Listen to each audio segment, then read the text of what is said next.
A very good evening, everyone. I am Tanuja Singh, and welcome back to yet another webinar session. This is fifth of the 10th webinar series of COVID-19, organized by Dr.M.C.Saxena Group of Colleges, Lucknow. It feels really great to connect with you all. Thank you again for joining in. Now I welcome all our esteemed speakers for the evening. So today we have with us Mr. D.N. Sansalwal, former HOD from Devi Ahilya University. We have with us Dr. Mala Tandon, Deputy Director, Head of the institution, Amity Institute of Education, Amity University, Lucknow. We also have with us Professor Arvind K. Jha, Dean, School of Education, Baba Saheb Bhimrao Ambedkar University, Lucknow. And we also will have with us Ms. Jyoti Vansho, Principal at New Ways Senior Secondary School, Lucknow. Thank you all for being a part of this webinar. So today's topic of discussion is changing economic scenario and the role of education industry post-COVID. As we all know, how important is education is in today's world. It not only gives us knowledge of the world around us, but it also changes into something better. But it also helps us to develop a perspective on as to how we should be looking at life. Education is an important aspect that plays a huge role in the model world and industrialized world. We all need a good education to survive in today's competitive world, hence imparting the right knowledge and education to the student community, which is extremely essential for the growth and progress of the country.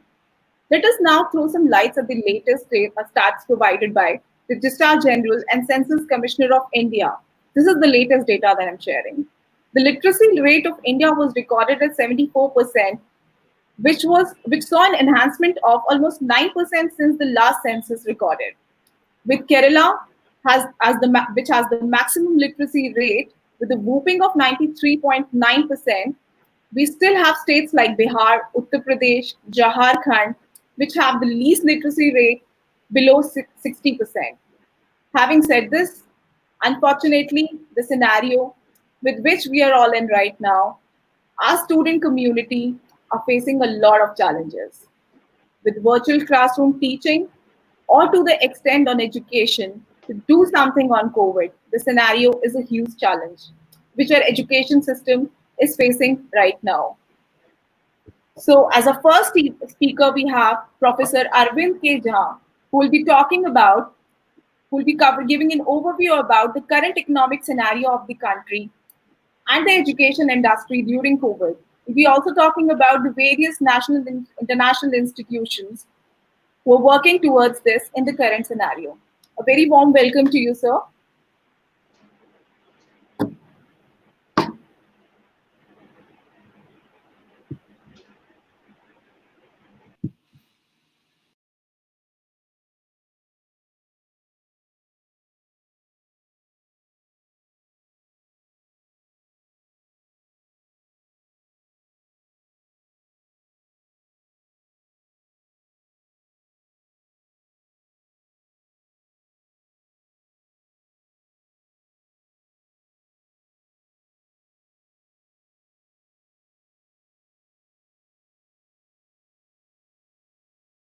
Am I audible? Fine. Thank you so much, Tanuja.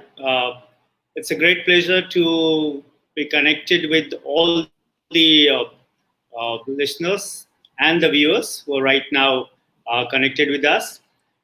First of all, I would like to greet the giant figure like Professor Sensenbal, who is a guiding light in the field of education. We all look up to him for uh, the guidance from time to time.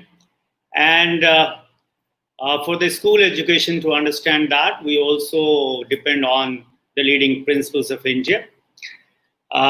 See, as expectation is that I'll be talking, I mean, in coming 15 minutes, its time is 6, and by the time 6:21, I would like to complete my talk.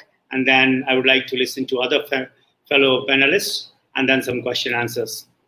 Friends, the title is Changing Economic Scenario, Role of Education Industry. See, first, let's see the changing economic scenario, particularly in the field of higher education and education as such, what is happening.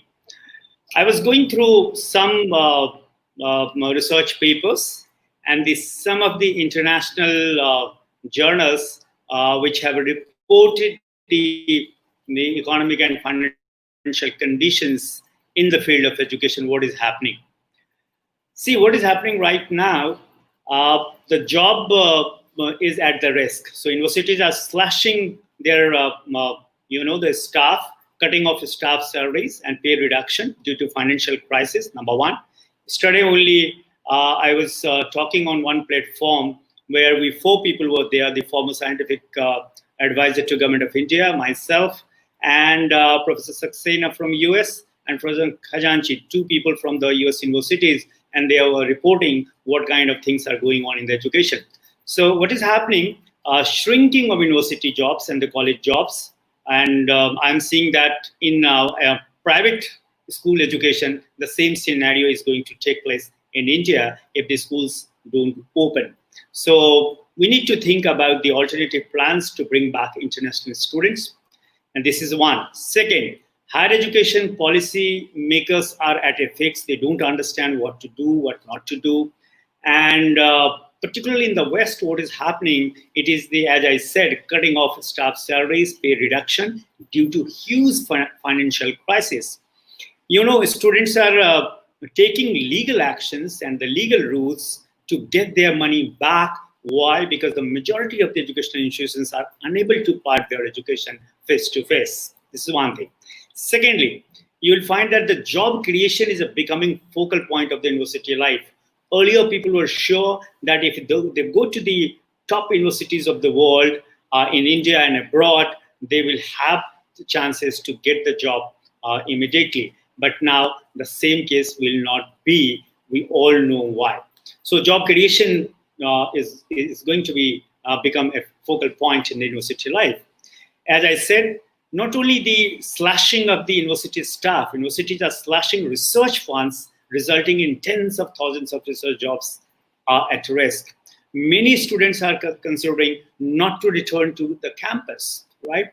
And these are some of the scenarios. See, this is happening in the West, particularly I'm talking about in the American experiences and the European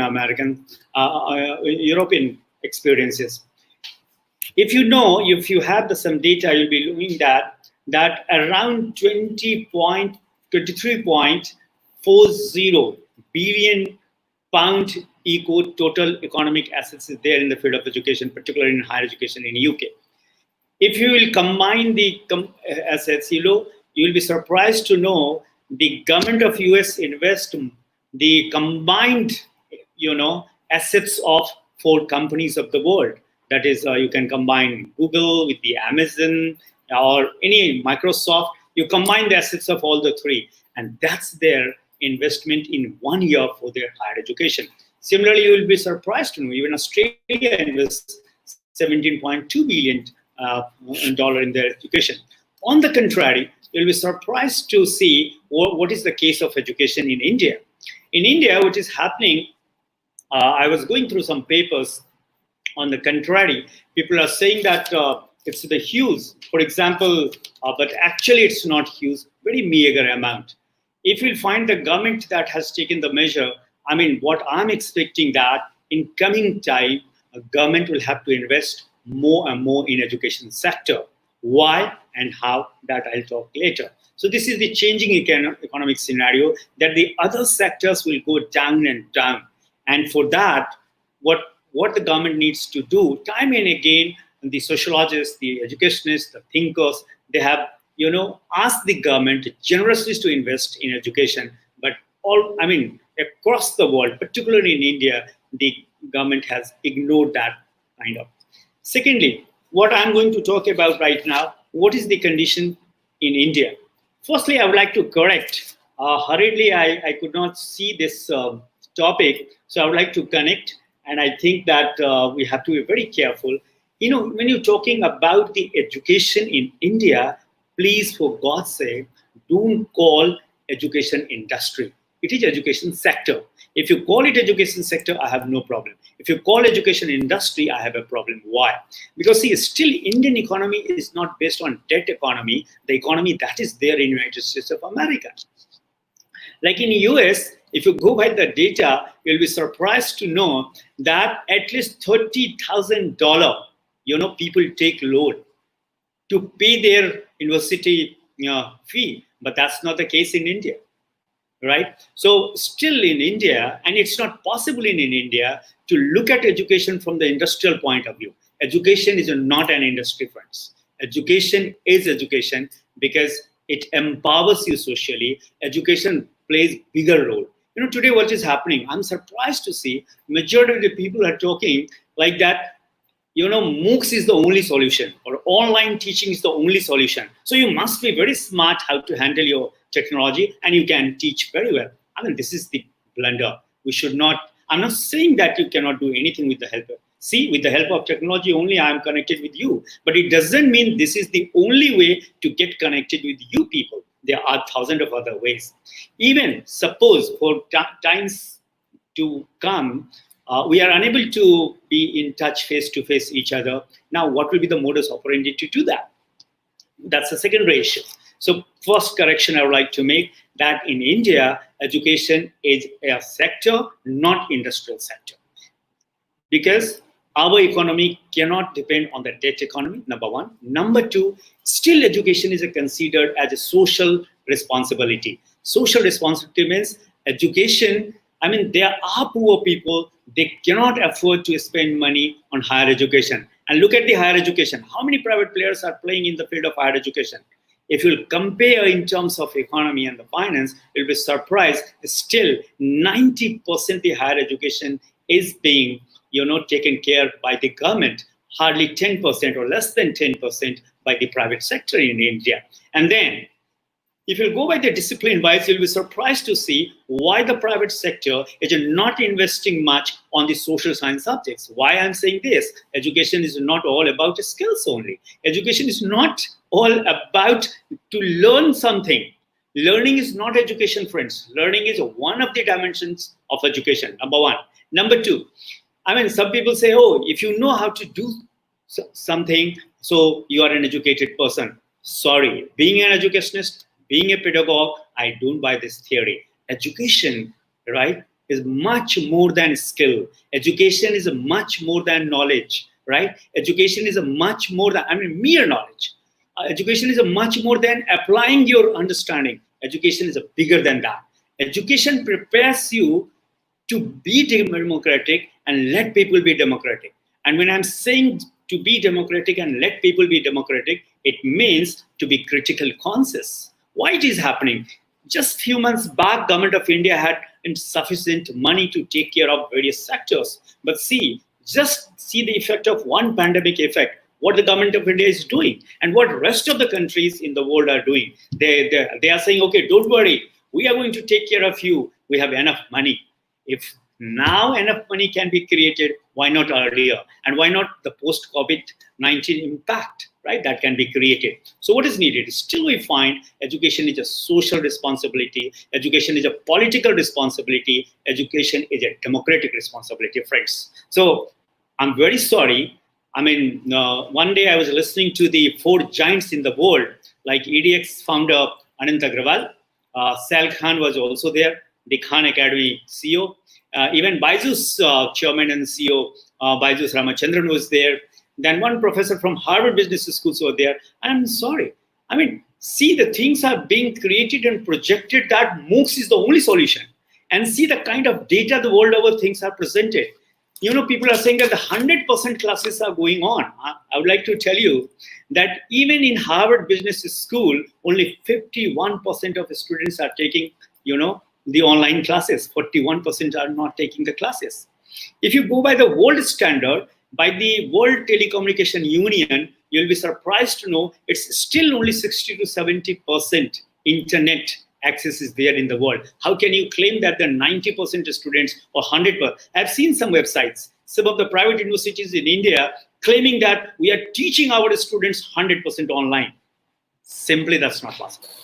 If, for the time being, if I accept that argument, I cannot accept that the quality teaching and learning will take place through that, because it's a very, very challenging one. Yesterday only, an alumnus of IIT Kharagpur, Dr. Khajanchi, was saying that the online teaching is not lecturing, what I'm doing right now. This lecturing was taking place inside the classroom that time also. It's much more. And for that, you need to have a different kind of pedagogy. Now, what will be that pedagogy? Do you think the pedagogy with the help of which we interact with the students inside the classroom, the same pedagogy is going to work when you are interacting and trying to get connected with your students online, which I call the virtual reality or the virtual platform?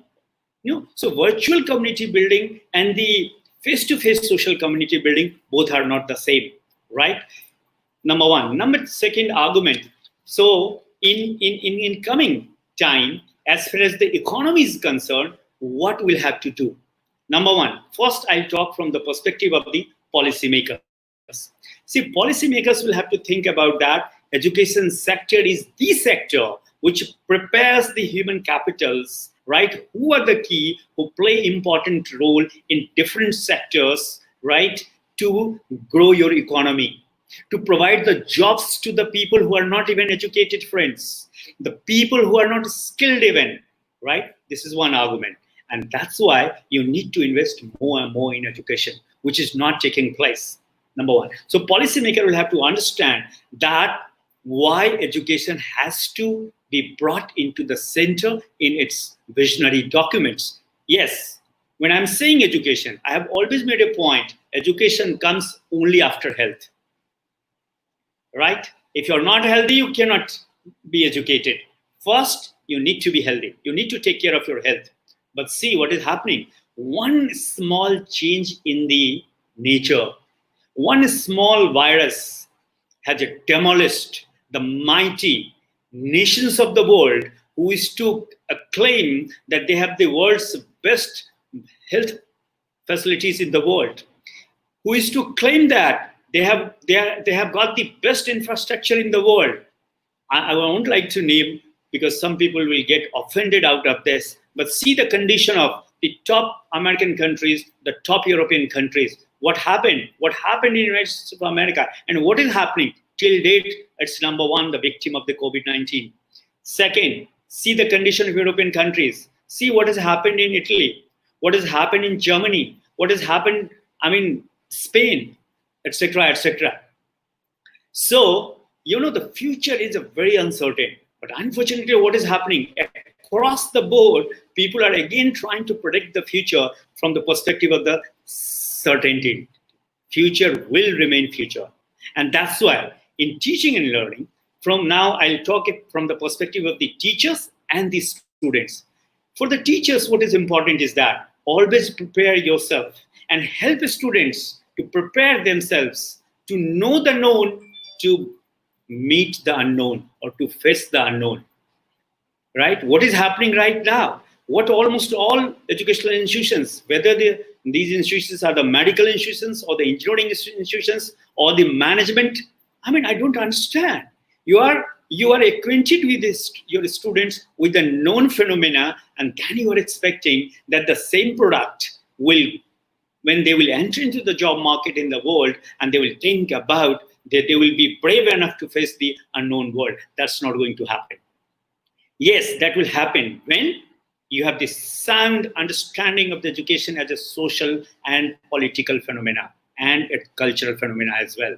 Number one. Number two, when you have the understanding of what pedagogy is, friends, we have to, now it's a hard time and it's the right time to abandon the old definition of pedagogy. Pedagogy is not all about science of teaching.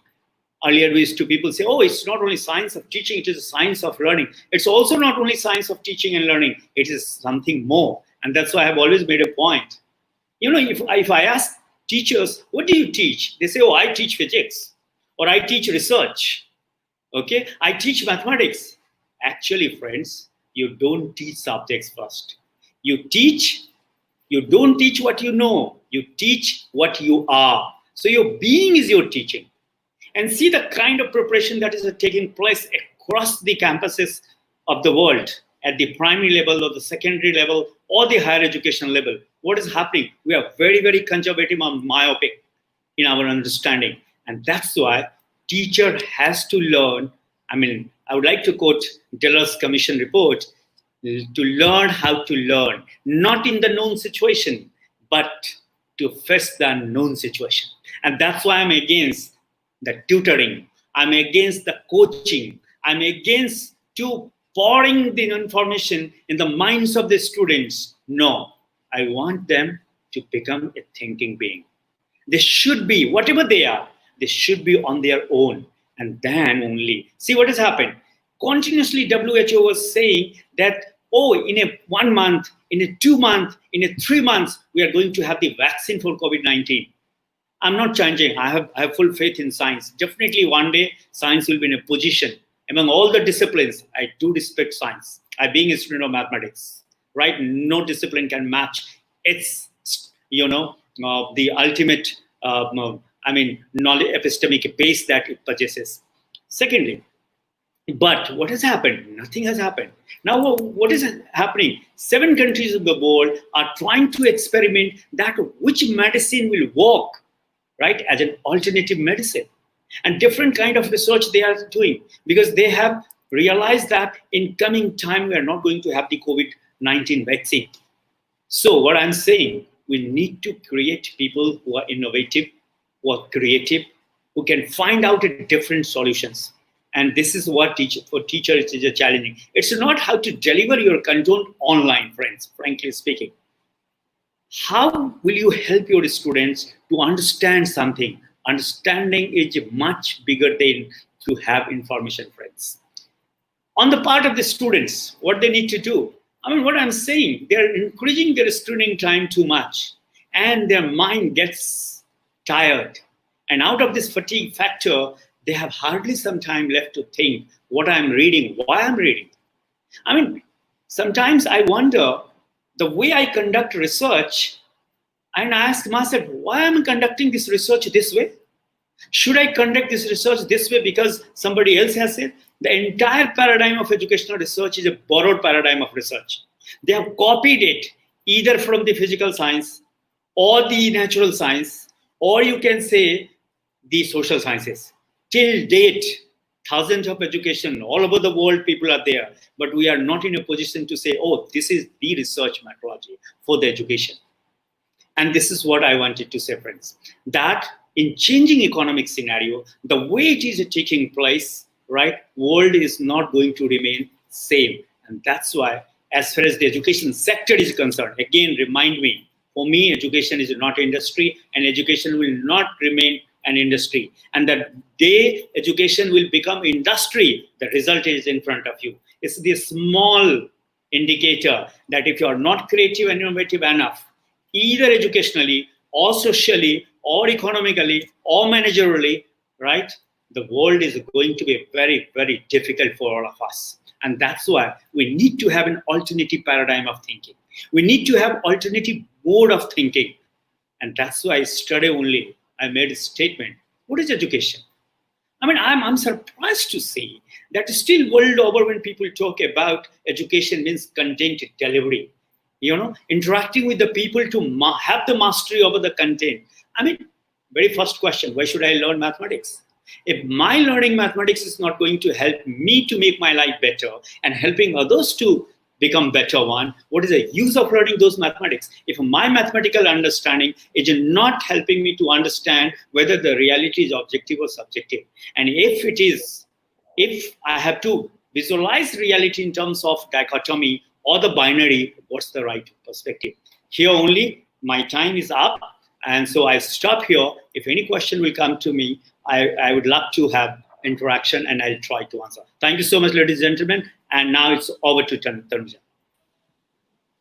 Thank you so much, sir. Thank you so much for your valuable information and telling us actually about that education should not be treated as an industry. It is actually a sector.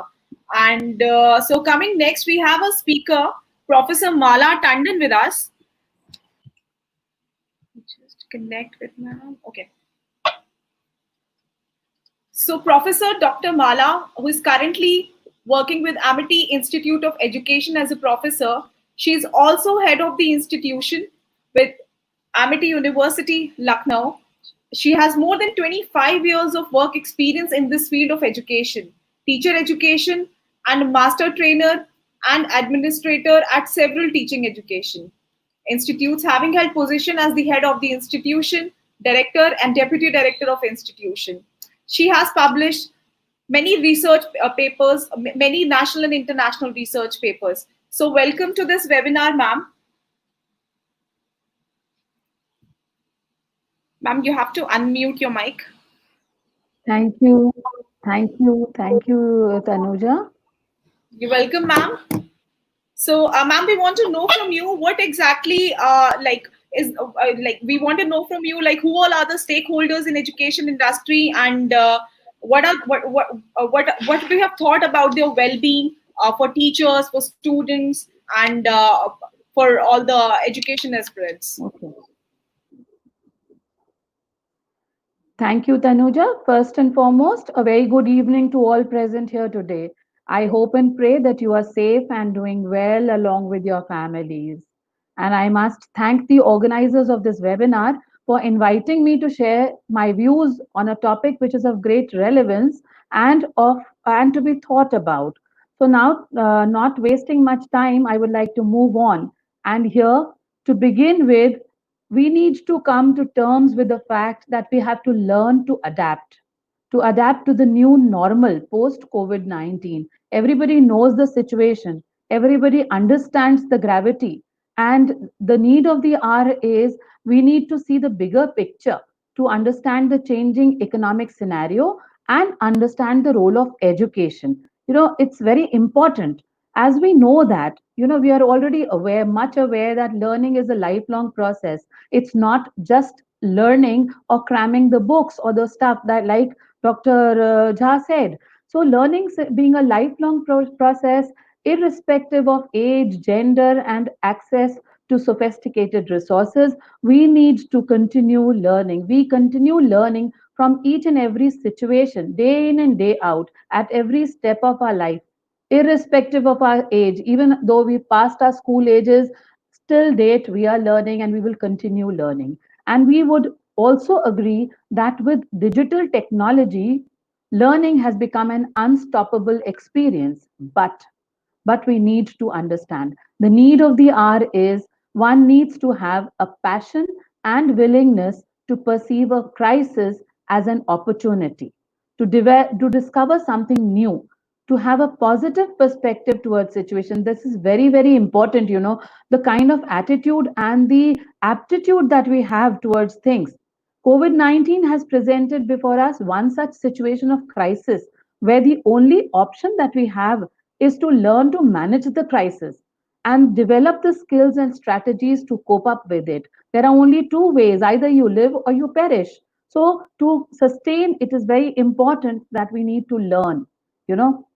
And if we think it differently, this may just be the disruption that the education sector needed to get all of us to rethink how we are educating, with Education 4.0 already in place, and address the question, what all do we need to teach and what are we preparing our students for? Is it only bookish knowledge or is it something more than that? Hence, all efforts and pondering upon bringing a paradigm shift in the education scenario, which would ultimately be having its impact on the changing economic scenario too. We are all well aware that the youth have immense potential. Nobody can deny that. And the energy and the potential that the youth have in the present times, it must be judiciously trapped and harnessed. And for this, the solution lies only in preparing them adequately through education and training, developing in them the adequate skills and knowledge to make them resilient, equipped, and ready to adapt themselves to face the challenges ahead. Tanuja, I would just like to ask you, am I audible or have I lost connection again? Hello?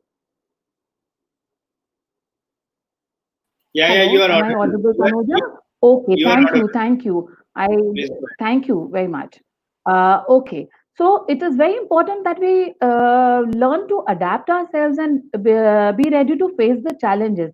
We cannot do without it. And what we need to focus on now, we have to seeing the bigger picture. We have to decide upon certain on focusing on certain things. We have to train the students. We have to the education must go on. Just can't close everything and put it in a box. Okay, COVID is here, so stop everything and finish. No, we can't do that. Educating citizens, the first thing that we have to focus on is educating citizens to collaborate in an interconnected world. We're all independent on each other. You're interdependent on each other. Sorry. So here we need to understand that this interrelatedness and education is a bridge, and we have to navigate across boundaries to leverage their differences and work in a globally collaborative way. This is what is the need of the hour. Then, secondly, we need to focus on redefining the role of the educator. Now, this again, in the traditional classrooms, used to go to the classrooms, impart all the knowledge, come back, assess them, and then the show was going on. But here now, again, with this crisis and everybody sitting at home, we need to redefine the role of the educator. They would be facilitators now, supporting the younger generation to inculcate and develop some of the qualities which are very essential to adapt. Now, the first one is resilience. Then, flexibility and adaptability, one has to have those qualities. Then, emotional intelligence is again very important a factor. Then, learning must continue, continuous learning, it has to be there. And one of the most important thing is the entrepreneur skills also, because there are a lot of focuses from various ends on the entrepreneurial skills. Creativity and critical thinking, of course, is an integral part. So, resilience and adaptability will be crucial for success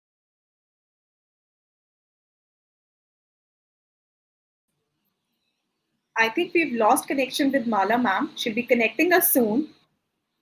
Meanwhile, we'll have our next speaker, Dr. D.N. Sansalwal. So, sir needs no introduction. Everybody in the education industry knows about Sansalwal, sir.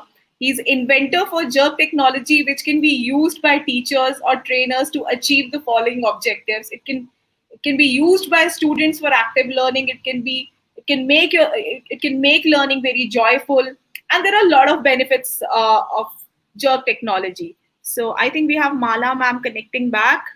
Meanwhile, we can continue. Can we continue, Sansalwal, sir? No, you can ask Mala. Okay. She is If actually, yeah, Mala is she's not connected. She's not in Mala, connected.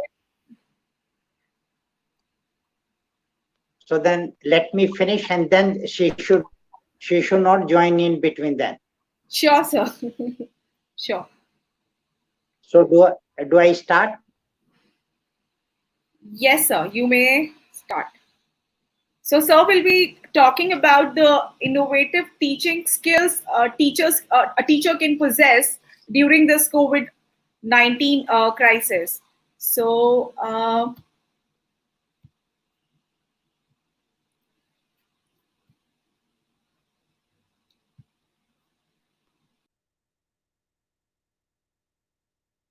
Okay, friends, all people on the panel, Jha Malaji, and our the third one, the principal, the young principal. I am happy to be with all you all.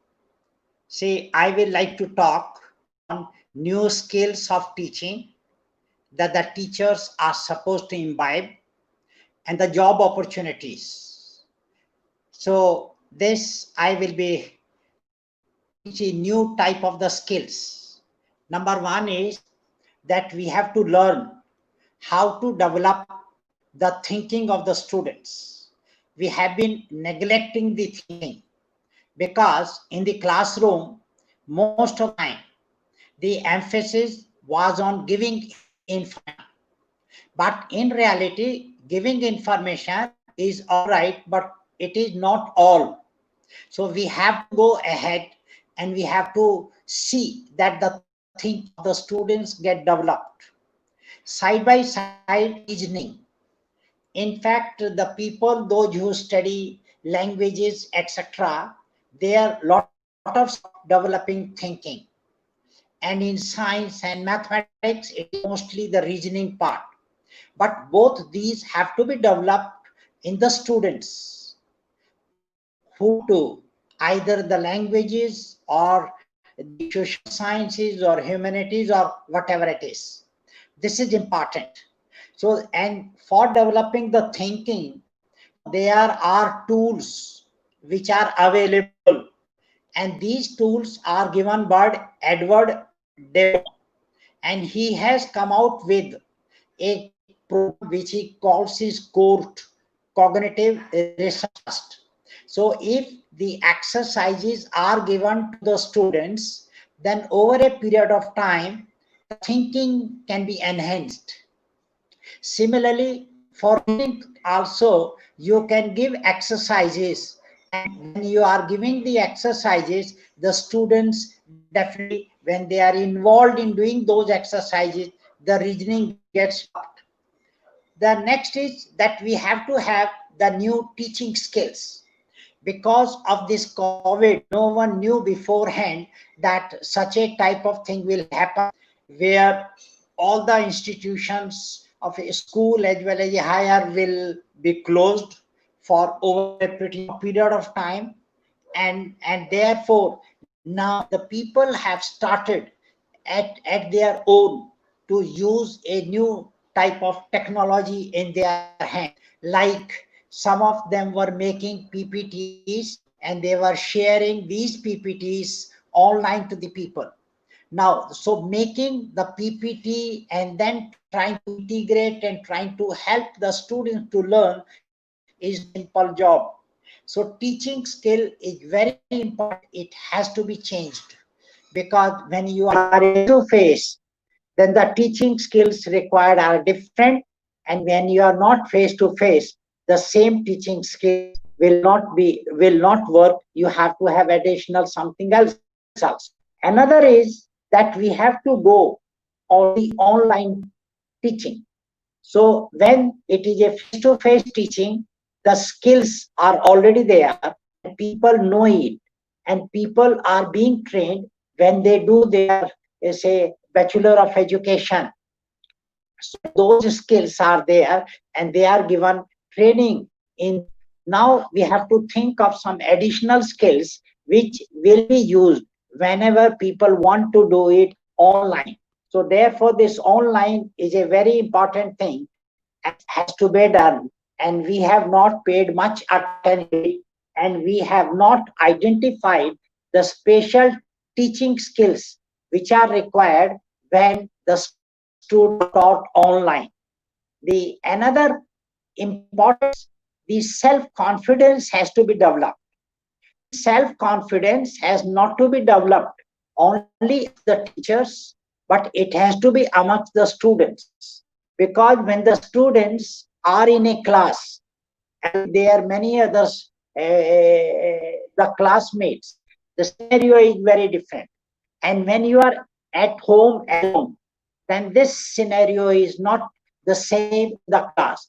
In the classroom, the interaction amongst the student is there, the interaction between student and teacher is there, but right at in the beginning, right moment on the online teaching, because I don't think we have really gone to the online teaching. Now this is what is happening is online.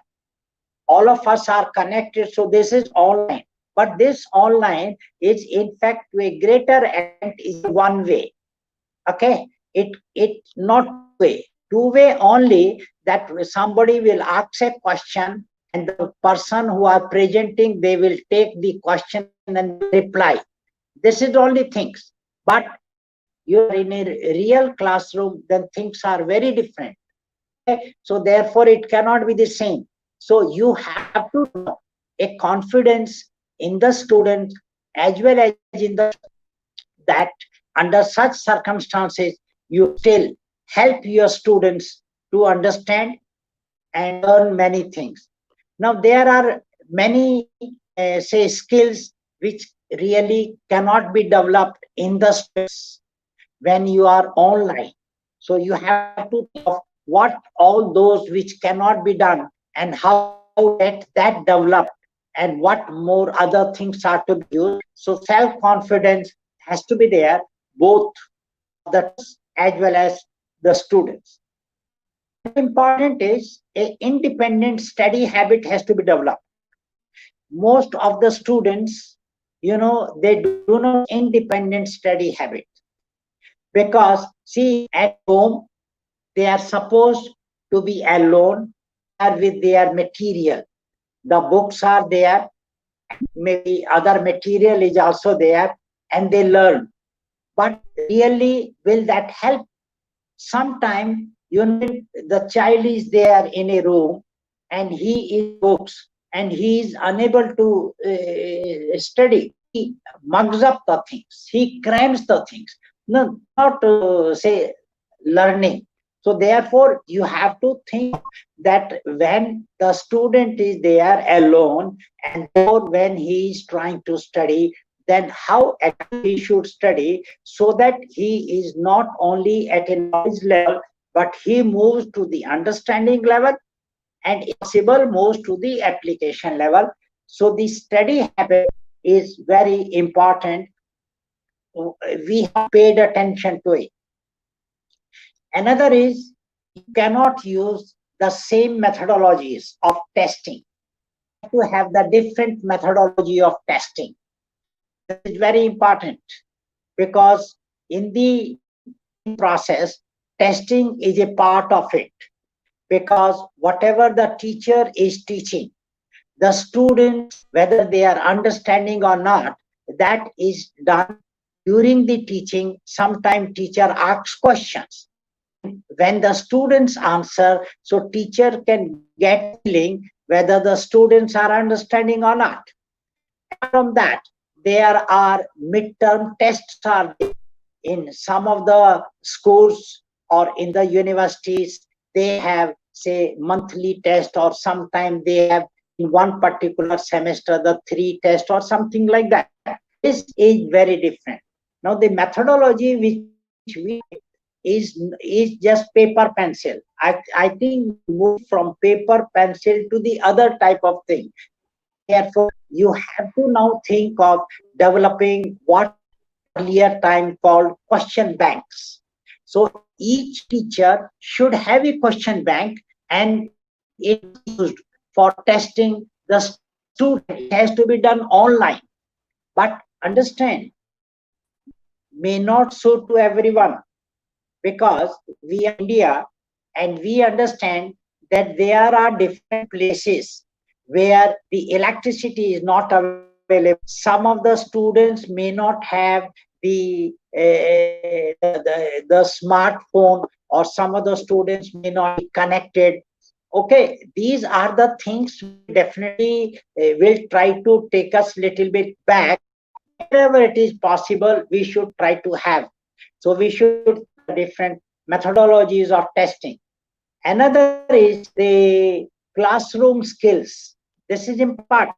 Now in India, because the number of the students in some of the schools, the number is so much that on one desk, sometimes even 4 students sit. I know that in the universities, in the colleges of the courses, there are 200 students. I wonder whether there will be a school where their room where 200 students, if they come, then they can sit. The answer is no. So therefore, what you have to do is, you have to think of the different, say, management strategies for the class, how exactly the student should sit, and what size of the class, and how exactly, yeah, how students are to be admitted. And dear friends, if you do that, you will realize that you need more schools, you need more colleges. And that is why large number of private universities and private colleges have. And so therefore, these colleges and these, say, universities and these schools, the private schools, have to change all these type of the things. Another important thing is there has to be new administrative skills. It's not the same administrative skills which we were using long back. I think some of them may work, but there are many others. That in the class you have to see whether the social distancing, whatever the government is saying, whether it is being maintained or not. Side by side, you have to see whether sanitization or not. You have to see many other things. You have to see when the students sit during the lunch time, whether sharing with each others or not, because all the important aspect in today's time, which is the we know this virus can go like this. And how long this virus will stay, I don't think anyone has a answer. Even the scientists, even our doctors, and even our say other specialists, someone is saying that it takes at least a year. Someone is saying something else. So, but that is just a hunch. No one has it. So therefore, these administrative skills, the teacher, the teacher now cannot give punishment to the students. And because when the teacher gives punishment, sometimes the slaps. No, you can't do. You cannot touch the student. Things like this. So the teacher, the administrator, or what normally people call the managers. So these managers have a different role to play, and they have to understand. And if they do not have those skills, then I think they have to undergo some short training courses or something like this. This is what I personally feel in this short time, that these are which can be covered under the new teaching skills. Another, dear friends, all of us know that have different types of. One is multiple choice type of answer item where you have five say options and one is correct. There is another one, multiple discriminate item, where you have got the last the 3-4 questions, and for these 3 questions you have 40 options. One particular question out of 40, only one is correct. So your guessing is 1 by 40. For second question, 1 by 39. For next question in 1 by 38. So this is in this type of question, that guessing reduced tremendously. Okay. Now, do you think these are only the question, or there can be some other type of question? I have during this COVID period a new type of question, and I have tried out some of the questions all over India, and I have the result with me, and I will give that. But what that new type of question can be? One small question I developed because they are school. Which of the following is noun? One option is Mohan, B option is he, C option is Qutub Minar, D option is beautiful, E is potato, F is Spanish, and spinach is there. Now, out of these, which of the following is noun or are nouns? Now, there is not one correct answer. There are more than one correct answer. There is another question for my friends from education, higher education, that which following is our variable or variables? Days in a week, types of college, hours in a day and night, male students, sum of three angle, speed of car, road surface area of rooms. Now, amongst these, which of the following is our variables? So here, not one correct answer, there is more than one correct answer. Oh, these are the, I thought, the new type of question. It may encourage students to change different type of study habit they should have, so that they are able to understand and then they are able to answer such type of thing. Now I move to my another one, that what are the job opportunities which will come up. The job opportunities are that online tutoring. I know some of the people on the panel, they already know that there are number of the students outside India. They are taking tuition from India, and some of these private, say, the computer centers, they have tied up with them, and they are providing the online tuitions. And some of these are in Chennai. I'm sure some of you must be knowing it. So the student, there is one student on one hand and only one teacher on the another hand.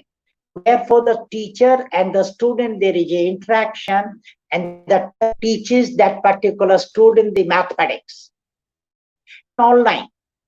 And so these teachers who are involved in online teaching or online tutoring understand their understanding has to be of a very different nature. This is number one. So because the time difference between India and US or India and Canada, India, Germany, India and Australia, etc., etc. Therefore, that teacher who is involved online tutoring, this particular teacher has to sleep during the day and he has to work in the night. So he have a very different pattern of sleeping, pattern of studying, and pattern of teaching, and his own understanding. The student can ask any question.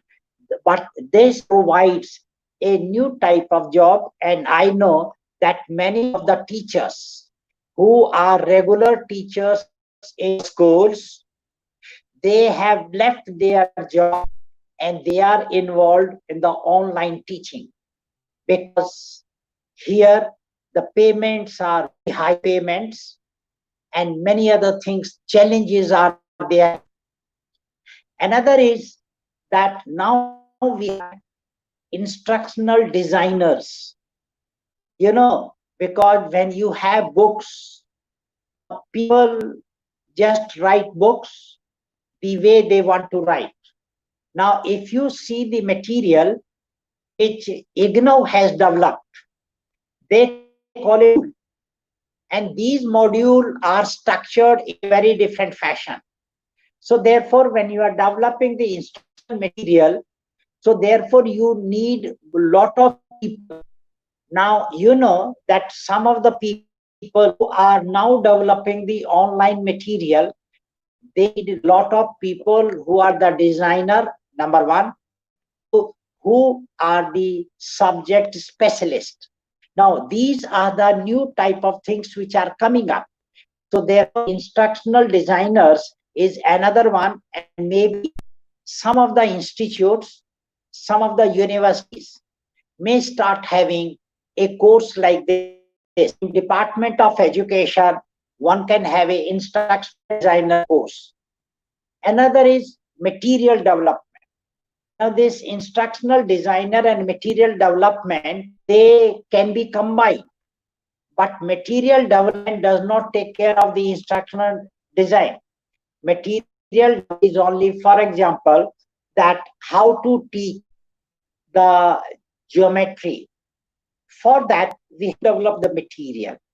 And this material, I do not know whether all of you know or not, MIT has developed a mathematics, and this kit can be used by the school teachers to teach some of the things related to geometry, related to the mensuration, things of that variety. So the new type of material has to be developed. And IGNOU came up, the IGNOU people started developing material. So, but they were also being instructional designer, because material is a part of the instructional designer. So this material can be of a very different type. Long back, people were using what I call it a programmed learning. Program learning technique was used to develop program learning material, and it was of a type where students can read, can understand, independent of the teacher. So it was self-learning type of thing. So some of these things have to be introduced when you are developing material. Another is you have to have the graphic designers, because in some of the subjects the graphs, the pictures are important, especially in science. When you are either botany or geology, or when you're teaching physics, there are lot of programs are there and things of that variety. In some of the books you may find then some of the diagrams or like such that they are not very clear to the student. So maybe the problem of the printing or something like that. But so you have to have the graphic designers, and these graphic designers will design, and these can be used by the presenter. Another is that you have to have who can give training in using the technology. For example, this webinar has started. I never had a experience of giving lecture or talking to the people on the webinar. Now, when you are using the webinar, you require different type of skill altogether, because nobody in front of you. People can see you, but you cannot see everyone. So therefore, when you are teaching in a live class, their things are very different. Therefore, when the teachers are now going to train those students who will become the teachers and who will teach online or something like that, then their training has a very different nature. So maybe people have to think about that what that new technology can be. Another is that you have to develop new tools for teaching and learning. The old which we were using, the whiteboard, the green board, those type of things, the blackboard, etc., etc., we those type of things will change. So therefore we have to develop new tools for the teaching and the learning. Then now when I am saying teaching, then naturally talking, should I have a PPT like this as I am now using it, or should I have something else? How to integrate the visual along with the PPT? If I want to show some rotation, then how that rotation can be inbuilt, can be used along with my other text material, which no, people have to be trained in all these type of the things. And there, when you are doing, your job opportunities will be very different. It's not only that you just take a job in a school or in a college or in a university, just go into the class, teach, conduct a test, and things of that variety. I think things have to change altogether in a very, very different fashion. With this, I think I come to an end. And if there is any question, I will be happy to have it.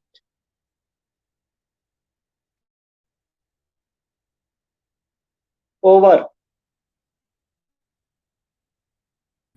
Thank you so much, sir. Valuable inputs. I think we also have Mala ma'am back with us, and you have overall covered all the job opportunities the students can have in a very beautiful and a simple manner. And we are like we're very thankful that you're there on this platform with us, and you have adopted to new technology, and you are adopting it day by day. So thank you again, sir. Uh, let's Mala ma'am is with us. So ma'am, please continue. We left you. We left you in. Mm. Yes, Tanuja, thank you for bringing me back and inviting me back. I was lucky enough to hear Dr. Sansanwal there and his valuable inputs. So I'm not sure whether I should be continuing or not. But anyways, since I'm here, I would be definitely taking on from where I stopped and where you lost me there.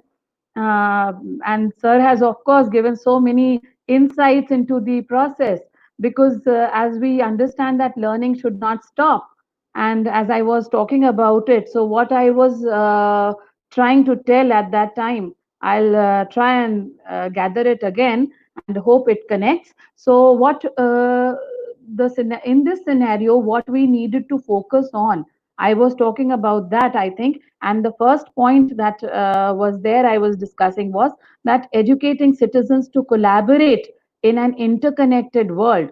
That means the interrelatedness that is there, and we need to navigate across the boundaries and work in a globally collaborative manner. And again, I was talking about the fact that we have to redefine the role of the teacher, which Dr. Sansanwal has already emphasized on, that the teacher cannot continue with the same kind of skills that were there in the traditional classrooms. So we need to have a very innovative and a very different perspective with which we have to focus on. And the teachers need to be there as facilitators. That is where I was talking about, that they have to support the younger generation to inculcate and develop a set of skills and a lot of tendencies which would take them further and which would carry them through. And one of them was the resilience. They need to have that. And again, the flexibility and the adaptability that I was talking about. And another important is the emotional intelligence. We need to understand the emotions of others and also be able to adjust and accommodate with our own emotions. So that is it. And then the learning has to continue. Continuous learning has to be there, because that is the need of the hour, and that is what will take us a long way. And the point that I stopped was probably the entrepreneurial skills that are required, and entrepreneurial leadership, the leadership skills and the entrepreneurial skills that are required, that are essential. And with the government focusing on all these things, the self reliance and the make in India aspect, which is again being focused on. So the educators are expected to play a very different role and groom the future citizens for this challenge. This is what is the need of the hour. And the third point that I was talking about was the teaching of the essential life skills which are needed for the future. Some of the most important skills that employers will be looking forward to in the employees. These are very important, and we must, as educators, we need to cater to those. Like they need to be like the skills are creativity.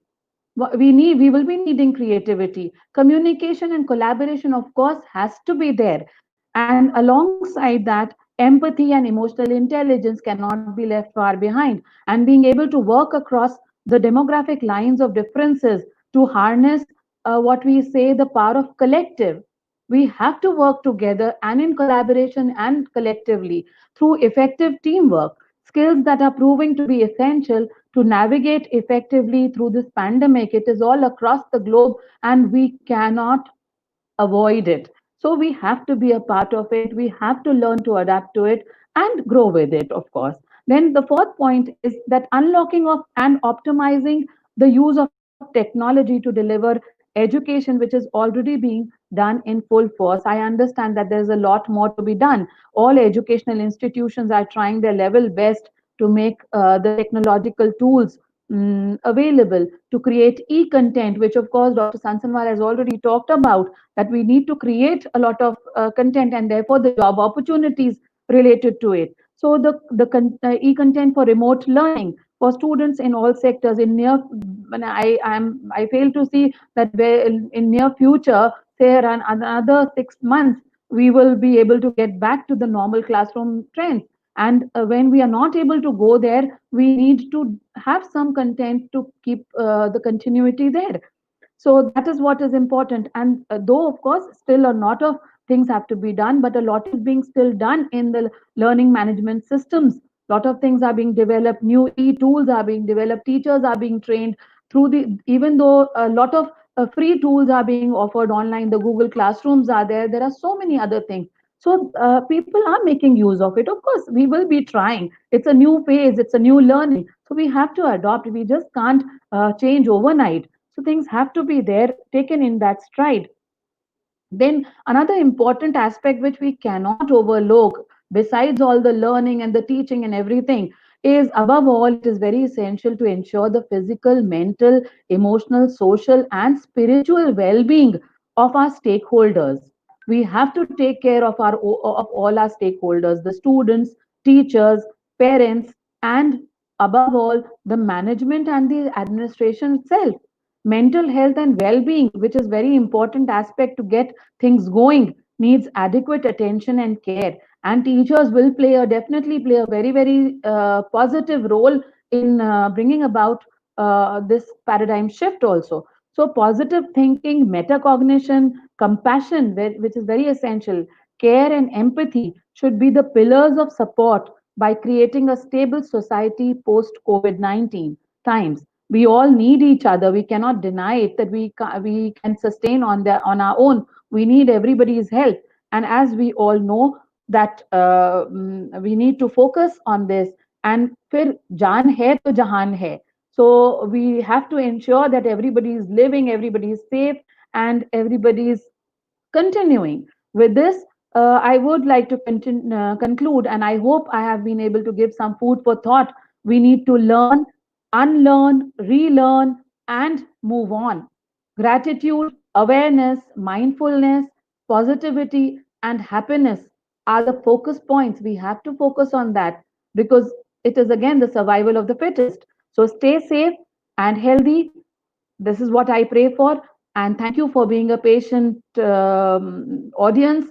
Thank you for listening to me. Thank you once again. And thank you, Tanuja, for bearing with my glitches here. Thank you. It's our pleasure, ma'am. It's indeed our pleasure to have you with us.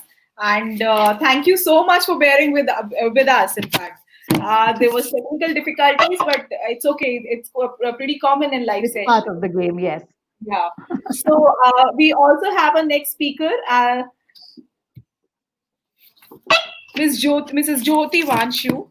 She is currently principal with New Way Senior Secondary School, Lucknow.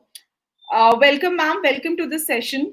And ma'am will be talking about how exactly and practically she has conducted this digital education in her school, and how all the points that have been covered by Mala ma'am, how practically they are implementing it in their school. And she'll be also giving some suggestions to the schools of Lucknow and schools of all over India of what are the innovative teaching techniques they are taking care of, and what they can use. So welcome to this session, ma'am. Thank you, ma'am. Thank you, Tanuja. Thank you, speakers, all the panelists, most respected sirs and ma'am. Good evening, all. Here, I will share my experience of the 2 months that we have gone through. Only the experiences that we have gone through during those 2 months. As we all know, till 15th of March, schools were going on normally. Final exams were over before Holi. Then students had gone for vacations, 1 week or 10 days vacations. And 20th, we were supposed to declare results of our school. And I was appointed by CBSE as an observer in one of the centers. I was not in school. On 16th or 17th, I came to know that education department is coming to schools and they are saying that you have to close down. Though we were knowing that COVID-19 is spreading, but we were not knowing what is all this about. Whether this will result in the closure of schools for 3 months. To be very frank, I can tell you we were not physically as well as mentally prepared. We were going on normally, making our report cards, working with it.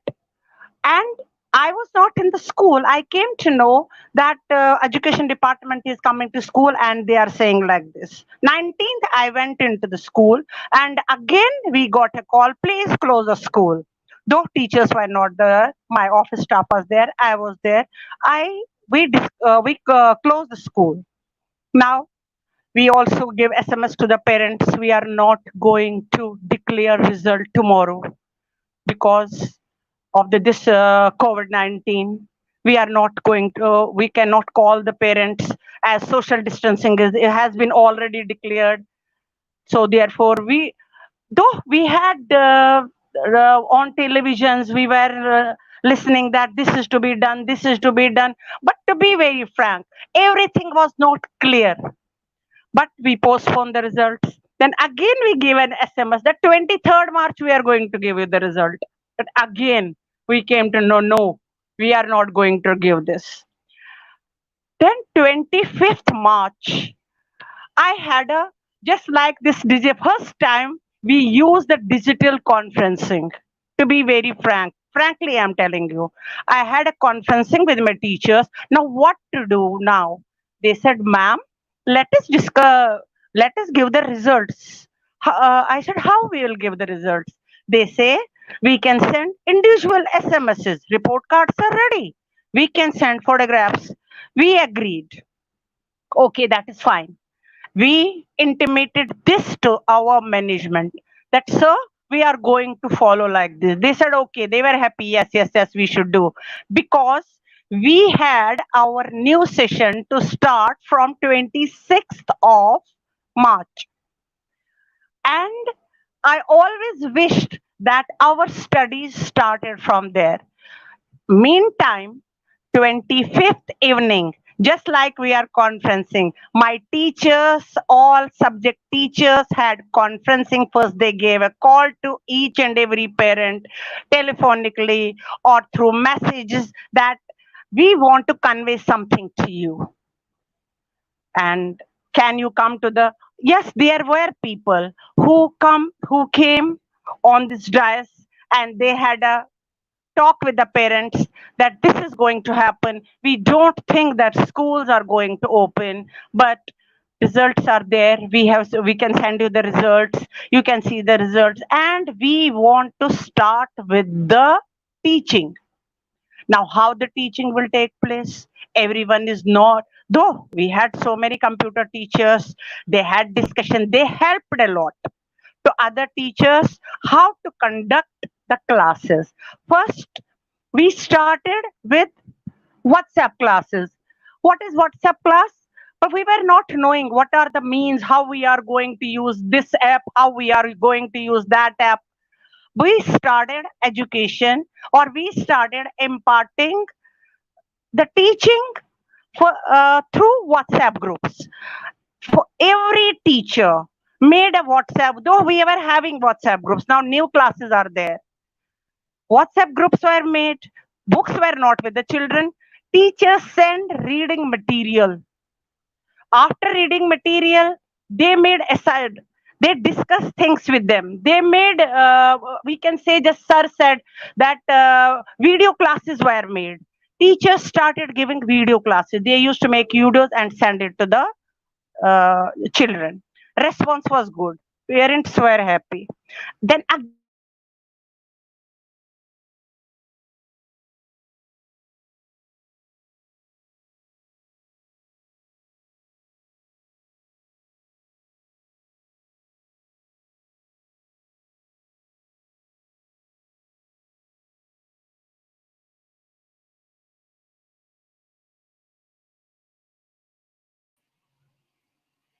I think we've lost connection with Jyoti ma'am. So meanwhile, we connect with her.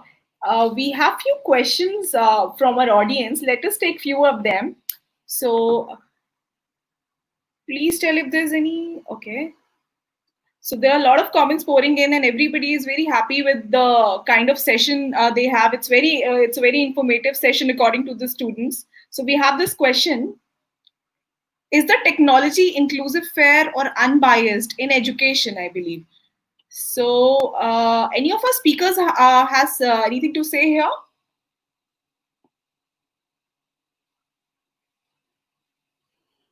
Could you please repeat the question, Is Tanuja? the technology?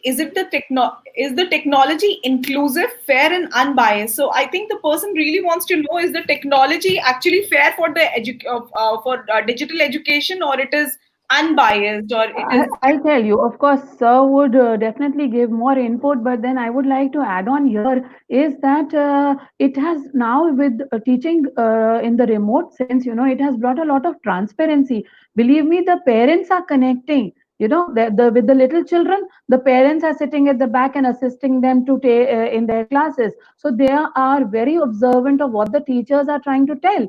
And it has happened in many places that they have pointed out. Of course, some of the parents who are very educated, they are also monitoring what the teacher is talking about. So technology somewhere is fair enough. It's not nothing to be hidden. All the teachers need to gear up now. I don't know whether I'm able to mm, answer correctly and suitably, but then teachers have to gear up a lot, and they have to be in the mainstream. They just can't relax.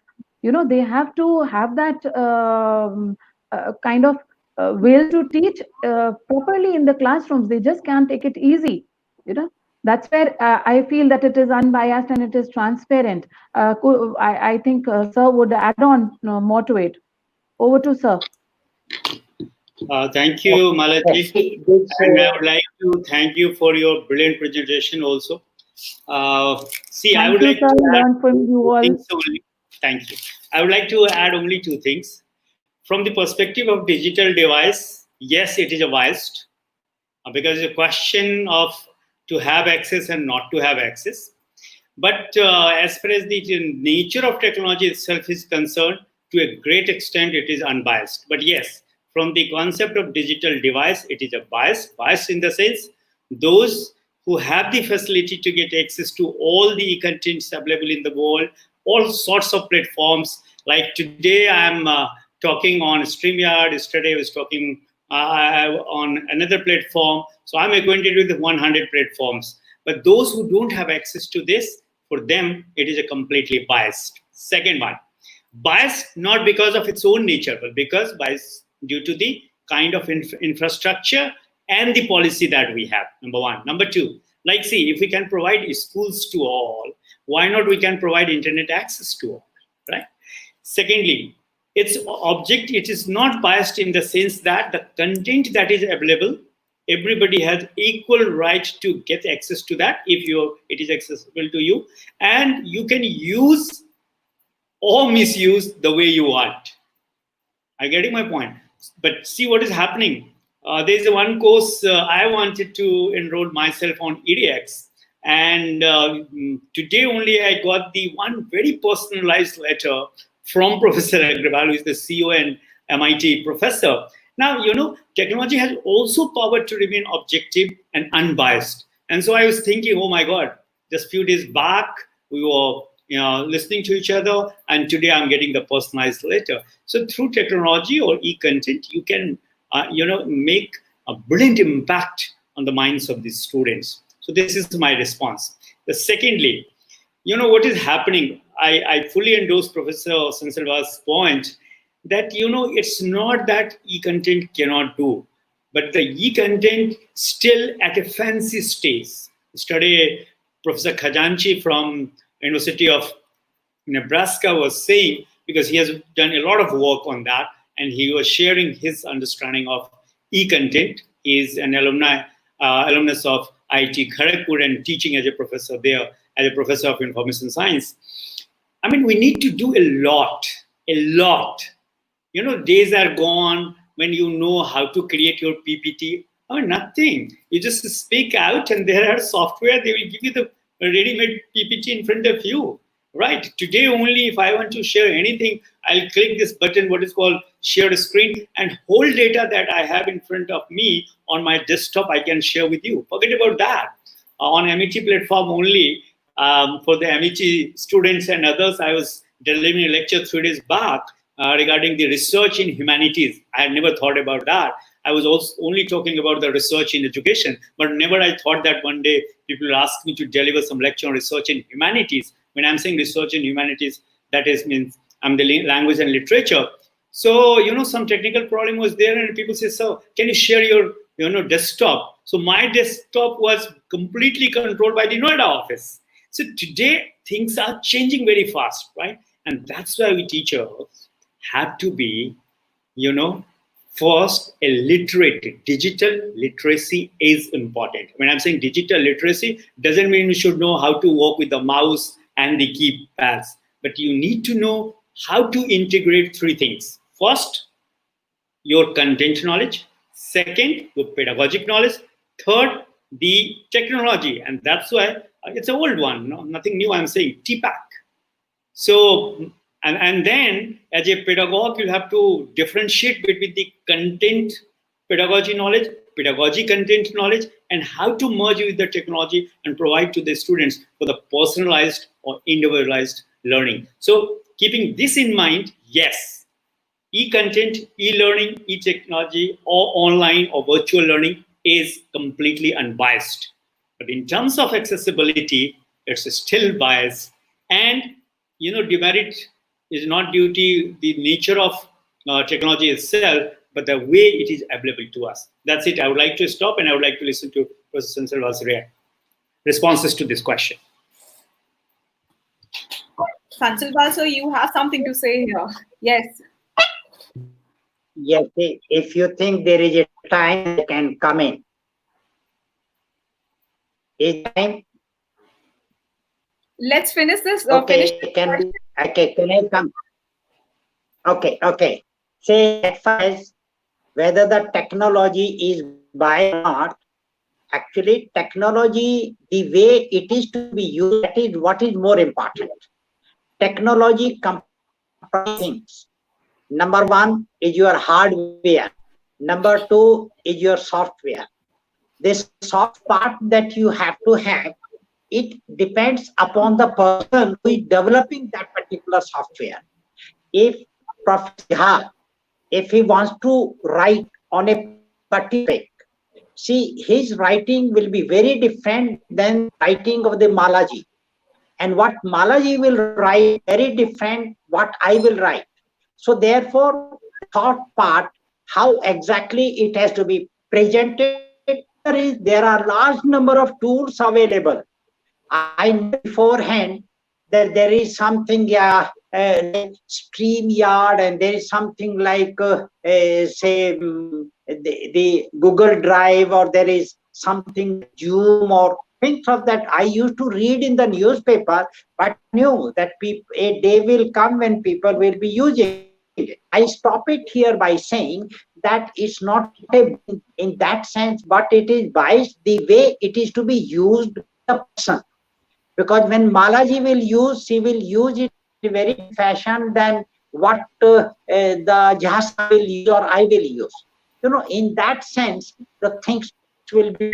So now I stop it here. Thank you, sir. Thank you so much. As we are running short of time, and it's time for our session to get over. We also have some like Arvind sir also has some engagement. It was decided that we'll end this session here. So I would like to thank Arvind sir. He can proceed with his engagement now. Whereas we have a lot of questions pouring in, I request our other speakers to please hold on for some time. We also have Jyoti ma'am back with us, so she also needs to conclude where she stopped.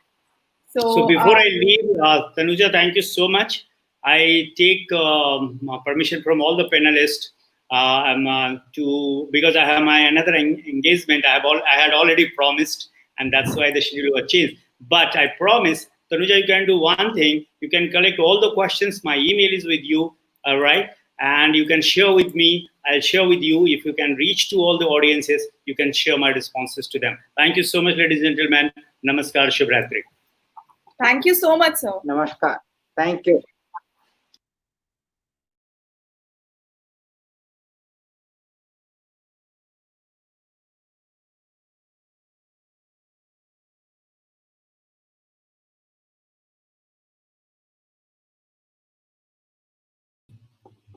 Yes, ma'am. Can you hear us?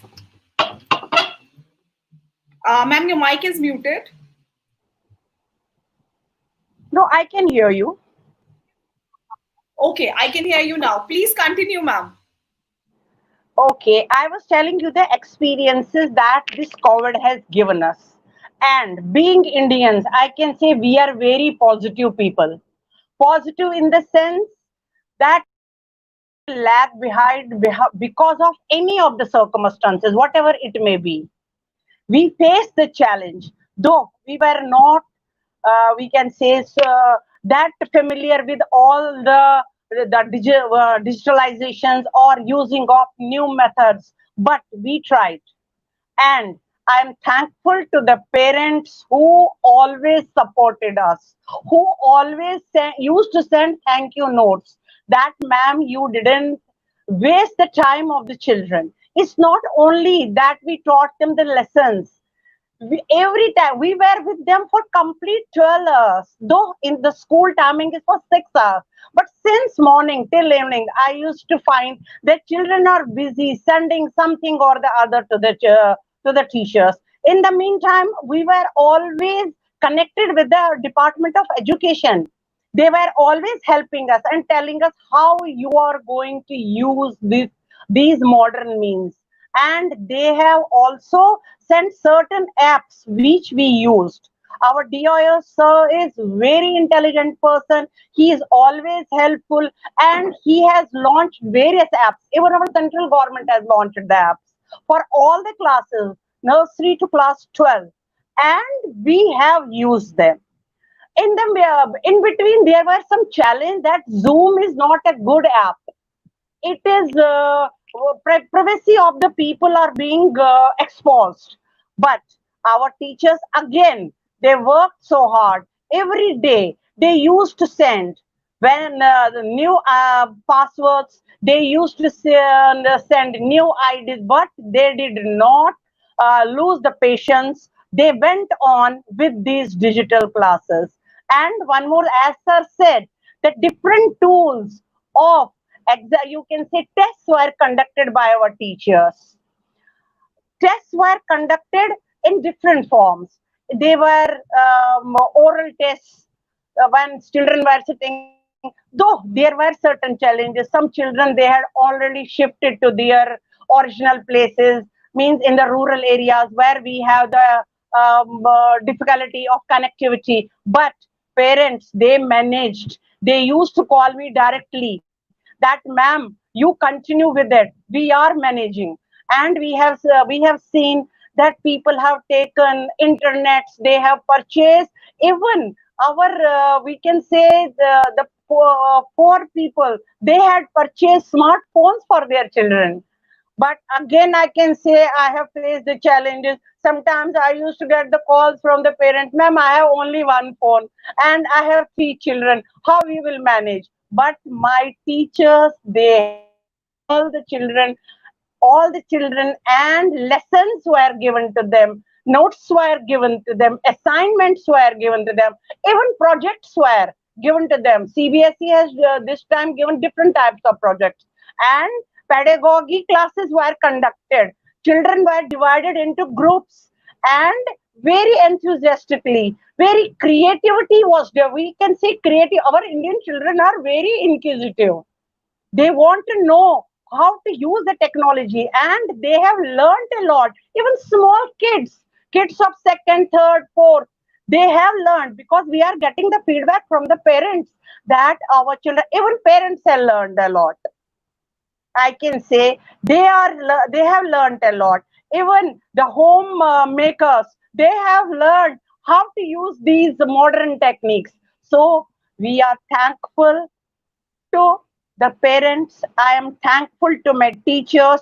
I am thankful to my management who gave me the opportunity to use all such. Am I audible, ma'am? Tanuja, I am audible. Yes, ma'am, Yes, you're ma'am. audible. You're audible. You are listening me? Hello? Yes, ma'am. Yes, ma'am. We can listen. We can hear Shall I you. continue? Yes, ma'am. Okay. And one more thing, I can see that parents have become also very vigilant. We recently we conducted an unit test. After 2 months, there is a unit test. We conducted online, and parents have helped us. They told us that we were with our children. We were alert. We wanted to see whether children are doing it fairly or not. What does this see? This see that everyone is cooperating in this pandemic and nobody is getting discouraged. Let us be hopeful that in meantime we have lost connection with ma'am. So we have lost connection with ma'am again. Um, I think she's almost concluded because that's where she was supposed to end. She has almost concluded the kind of efforts they have put in to in the education system of their school, and they have really done a good job on the practical grounds by introducing digital classroom programs and encouraging their teachers to use different platforms for education. So we have more questions to entertain. So one question is, will online classes have psychological effect upon children? How far do the student perceive the knowledge through online mode? Though we have covered more or less everything about this question from our experts, still, Sansilwal sir, you have any inputs here for this question? The psychological Yes, effect. yes.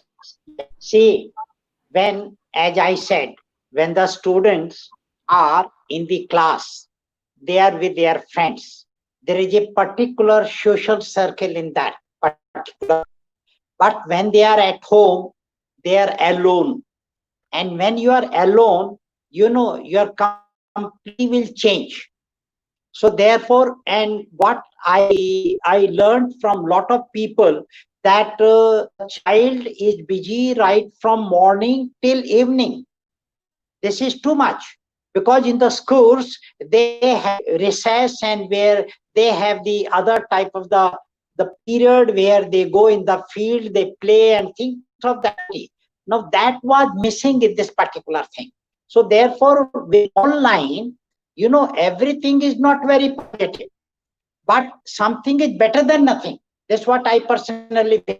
But I do not think that we should the real classroom teaching with the online teaching. No, because my feeling is that our correspondence courses have not really helped a lot of people. Yes, they have distributed degrees, but when you talk to them, they say that they did not attend classes and things of that way, and they really didn't know the lot of content which is there. I know a lot of people who did they from different, say these the correspondence, and when you start asking, they say no, we didn't know, we have not this way. Think so. Therefore, this online is not to be considered that it will replace your face-to-face teaching. No, but of course, if there are situations like COVID, then yes, it can help to some extent. That's all. That's my Mala wants to add. She is welcome. Thank you, sir.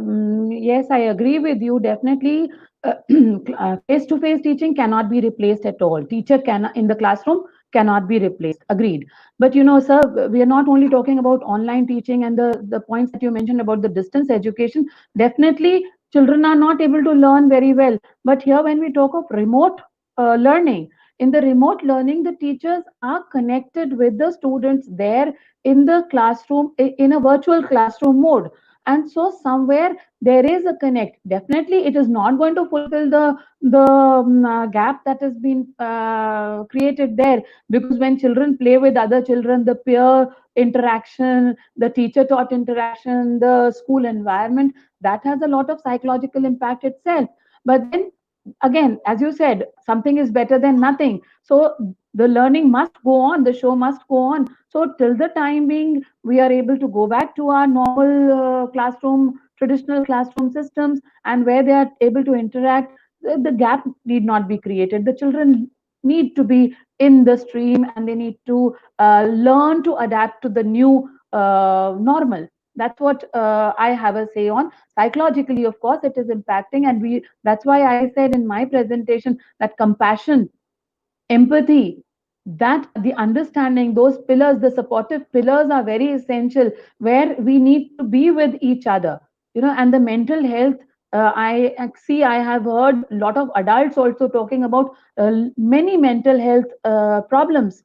So, and there are a lot of counselors flourishing because of this only. They are trying to help people. There are a lot of free services being provided. So that's where we need to understand the psyche of the people, and we need to be empathetic with each other, be there, be positive, be happy, try to maintain our mental health, engage ourselves in different activities. Of course, that will take another session of a webinar here if we go on to say what activities can we engage in. So that's another episode altogether. But thanks, Tanuja. Thank you anyways for giving us the opportunity to express ourselves. Thank you so much, ma'am. Thank you so much, Sansalwal sir. So this is one last question for the evening. This is a question to all the speakers. And I want to know from the speakers that, for teachers training, there are different initiatives taken by government, different state governments. Like in Delhi, Chief Minister Manish Sisodia, he introduced a teachers inspiring leadership, improving performance program with with Cambridge University, London. So they sent all the principals, like all the performing principals and vice principals, to University of Cambridge for a special training program, and to give a platform where teachers can learn about how teaching is done in foreign universities, how they can entertain in Indian curriculum. So you think like other state governments should also do something like this, and post COVID?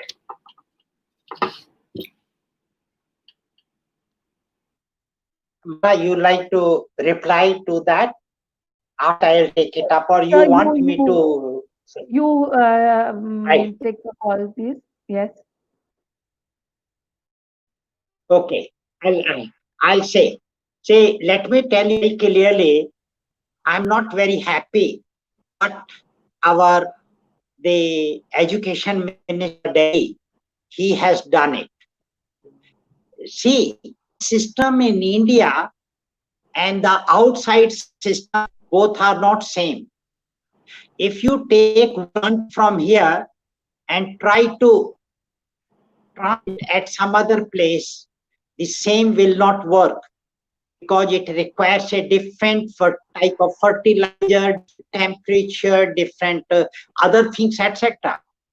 I personally feel that the project which the Delhi government has taken, I'm not very happy with. And actually, I have talked to many of the teachers. They said it's very difficult because the same situation in outside country. Say I visited China and I saw one particular school. Imagine in that school they have only 20 students in a class. Do you think in India we will be having a class where only 20 students are there? Number one. Number two, they had a lot of material at different levels. Do you think that we are going to spend so much money to give lot of infrastructure development and these type of facilities created? I'm sure very, very, very difficult. Yes, there are some good schools, as the madam is saying, that these schools, they because their own, they want to better, so they keep on improving their infrastructure, they keep on giving training to their own teachers, because whatever you have to give, it has to be in the of that particular country. If there is a teacher, he teach in Nigeria, whatever the teaching method he uses in India, you cannot be used there. Let me tell you, because in India, when the student fails, he is worried. Nigeria, if a student fails, and if you ask student, he said, no problem, next time. In India, it will not happen. because the student does not want really lose, but they are not at all stressed. There is nothing like that. If they is fine, if they fail, the mindset changes. So therefore I conclude by saying that whatever say the government of Delhi is doing, I personally feel it is not okay and not work. By sending some of the teachers, whether these teachers have gone to their schools and they have stayed with the school and they have taught in their school and they have attended the class, you find a lot of difference. Because in India, our schools are not equipped to that extent you have outside. Because I have seen some of those in USA, some of the schools in Canada, etc. You see, so therefore, I personally feel what the government of Delhi is doing really work. And that lot of schools in Delhi, which are the government school, what is the situation? It's not the same. The teachers are not doing what exactly they are supposed to use. They were given some sort of training, but they are not using. They are again same lecture. That's all. So I stop here. Thank you, Yes, sir. sir, absolutely. Absolutely. The situations and the circumstances are different, and just sending a handful of principals or people there and coming back and again trying to accommodate in the different situations. So it's a very a sort of impractical, I feel. And of course, exposure can be given, yes, and for exposure it's okay. But then understanding the backside of it and the practicality part of it, I feel it is not required as such, and it is not applicable as such. What Sir talked about, the pupil teacher ratio. In our classes, there are 60 students sitting in the classroom, and one teacher has to face that class. Whereas abroad, the ratio is, say, 1 is to 20 max. So those are things which vary, and of course, because of those, there are definitely discrepancies. So, well, good enough that those principals and teachers went and enjoyed themselves and had experiential learning. But then, how far it is applicable depends. Absolutely, ma'am. So I think we have almost got an I, answer for I just, Tanuja, I just like to add one thing.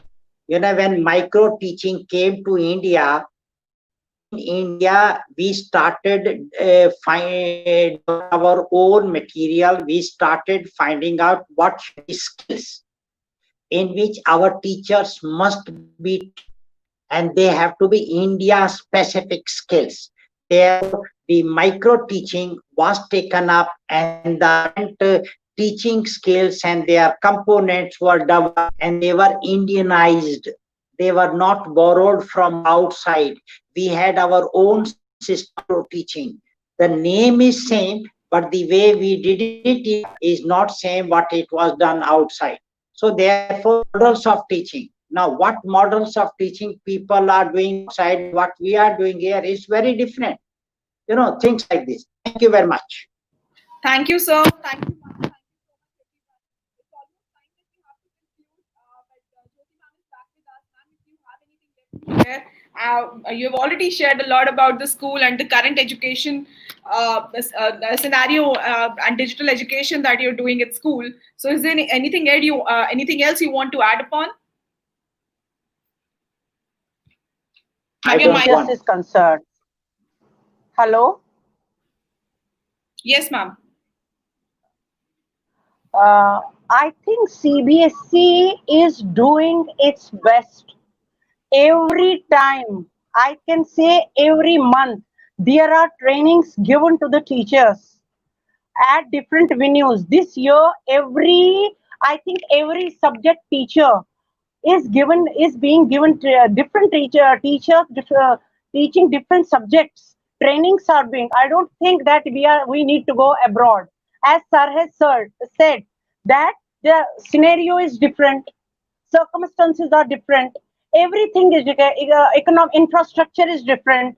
Our system of education is different.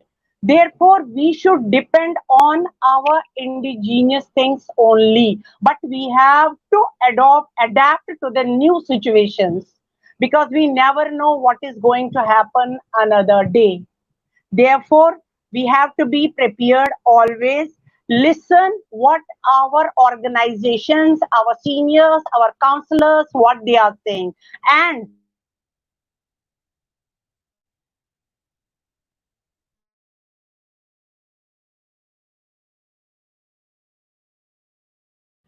I think that's it for today. There's another technical problem at Jyoti ma'am's end. So today we conclude our session here.